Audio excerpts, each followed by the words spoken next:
Welcome to Kenton's videos. Enjoy the video. You begin by securing access and credentials. This is non-negotiable. Once you have an API key or web account, install the official client in your Python or Node environment and verify authentication. Next, configure core parameters.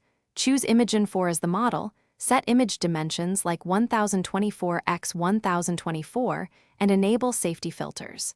Then prepare your first concise prompt, and if using image-to-image, supply a reference image. Make sure your environment can upload files and receive. You now focus on how to tell Imagen 4 what you want and why. Start with a tight prompt: subject, style, mood, materials, and camera details. Once done, append negative prompts to remove artifacts or unwanted objects and set a seed if you need reproducibility. Make iterative changes while adjusting guidance scale and sampling steps. Higher guidance narrows adherence to your prompt, more steps increase detail but cost time. Also choose sampler and enable upscaling or refinement passes for final image quality. You finish by selecting the best render and applying final touches.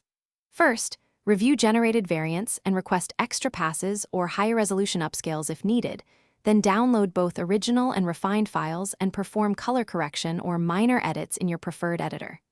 Make sure metadata and usage rights meet your needs. If results look off, try one key troubleshooting step. Increase sampling steps and guidance scale, refine or shorten the prompt, and validate that safety filters are not blocking intended content before rerunning the job. Thanks for watching. Consider subscribing if we helped you.